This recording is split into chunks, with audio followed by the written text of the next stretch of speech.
The journey to the mountains was long and treacherous. The path wound through thick forests, across swift rivers, and over steep hills. Aric's legs were still sore from his punishment at the queen's hands, but he pushed through the pain. He had no choice. There was no turning back. Aric nodded, his heart pounding. He could feel the danger in the air. Every rustle of leaves, every snap of a twig made him jump. They found a small cave at the base of a tall tree, hidden by thick vines.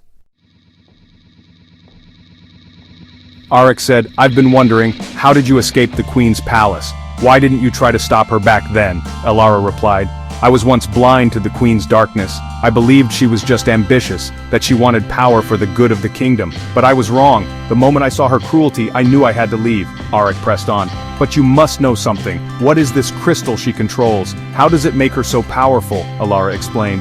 "The crystal is an ancient artifact, passed down through the royal bloodline for centuries. It is said to be imbued with the power of the earth itself. Whoever controls it can command the land, the people, and even the minds of others." Aric asked, "So it's more powerful than any magic?" Elara said, "Much more. Without it, Malvera would be nothing, but with it she is unstoppable."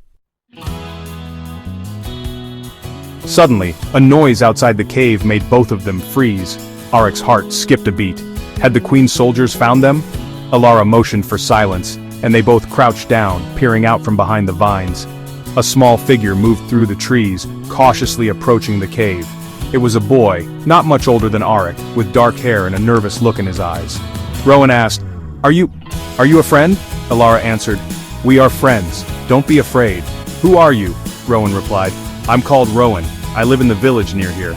I saw you two traveling, and I heard the queen's soldiers talk about looking for a pair of rebels. Are you running from them?" The journey through the mountains grew more difficult as the sun began to set.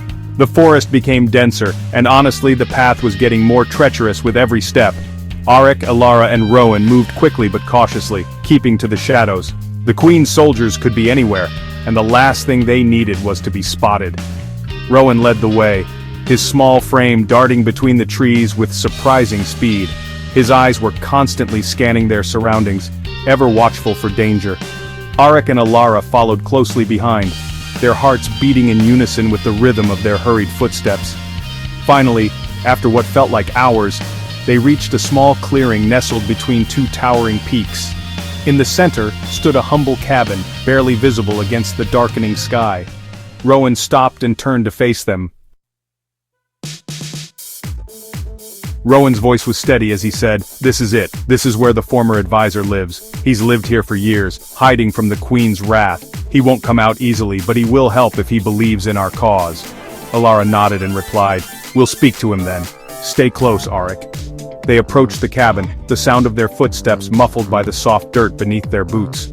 As they reached the door, Rowan hesitated, then knocked softly. After a moment of silence, the door creaked open. An older man, his face lined with age and worry, stood in the doorway.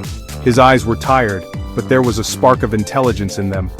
He studied them for a long moment before speaking. Thorn's voice broke the silence. "Rowan? What brings you here, child?" Rowan stepped forward saying, "I've brought help. These two seek the former advisor. They need to know where the crystal is hidden." Thorn narrowed his eyes, expressing his doubts. "You're brave, but you're also foolish if you think you can defeat Malvera. Many have tried and all have failed." Aric stepped forward, his words earnest. "We know it's dangerous, but we have to try. The queen's reign is tearing the kingdom apart. She's using the crystal's power to control everything and everyone." The old man studied Aric for a long moment, his eyes scanning Aric's face for any signs of weakness. Finally he stepped aside, allowing them into the cabin. Thorn's voice was low but determined. "Come in. I've spent years hiding from her, but I never stopped trying to find a way to stop her. If you're serious, I'll help you. But you must understand, destroying the crystal is not an easy task. It will take every ounce of strength we have." Thorn introduced himself. "My name is Thorn. I once served the queen, but I left when I saw the darkness in her heart. She seeks to control not only the people of Eldoria, but the very land itself. The crystal gives her the power to do so." Aric looked at Thorn, searching for answers. "Where is it hidden? How can we destroy it?" Thorn leaned forward, explaining, The crystal is hidden in the deepest part of the queen's castle, locked away in a chamber that only she can enter. It is protected by powerful magic, magic that even I do not fully understand. Elara's voice was steady, full of determination. There must be a way. We cannot let her continue her reign of terror. Thorn nodded and continued. I've spent years researching the crystal and the magic surrounding it. I believe there is a way to destroy it, but it will not be easy. First, we must find a way to enter the castle without being detected. The queen's soldiers are everywhere, and her magic will sense our presence if we're not careful. Aric replied, his resolve clear. We can do it. We have to. Thorn agreed, but warned them. Very well, I will help you. But be prepared. This will be the hardest challenge of your life. The queen's magic is powerful, and she will stop at nothing to protect the crystal. The firelight flickered over the old map as Thorn, the former royal advisor, traced a crooked path with his finger. The parchment was yellowed and fragile, full of faded lines and scribbled notes written in a language Aric couldn't read. But one thing stood out clearly: the castle. Its shape was sharp and jagged, like a dark crown resting in the heart of Eldoria. Thorn said, the queen's castle is not what it used to be. It has grown with her power. New towers rise every year. Walls shift. Hidden chambers appear and vanish. The deeper you go, the more alive the castle becomes. Aric asked, alive? Thorn replied, yes. The crystal feeds the castle, and the castle protects it in return. It is not just stone and brick anymore. It listens. It watches. Elara wondered, then how do we enter without it knowing?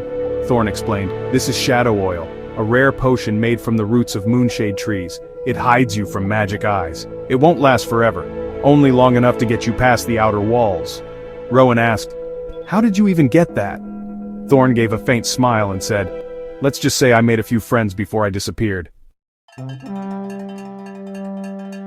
Aric leaned in, curiosity in his voice. What's this line here? Thorn answered.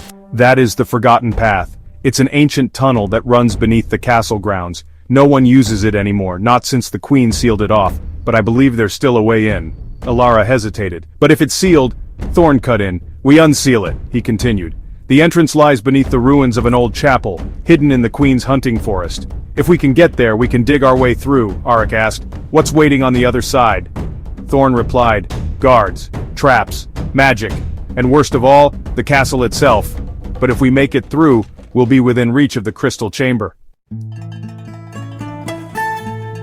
Thorn said, we travel to the hunting forest. It's 3 days' journey from here, but we'll need to move at night and rest during the day to avoid patrols. The queen's falcons fly during the daylight. They can spot a rebel from miles away. Elara stood and urged, then we should leave at once. The longer we wait, the more powerful she becomes. Thorn nodded. Pack only what you need. We leave when the moon rises. As they prepared for the journey, Aric looked out the cabin window, staring at the stars twinkling in the sky. Somewhere beyond the mountains, the queen sat on her throne, cruel and untouchable, but not for long. For the first time in a long while, he believed she could fall.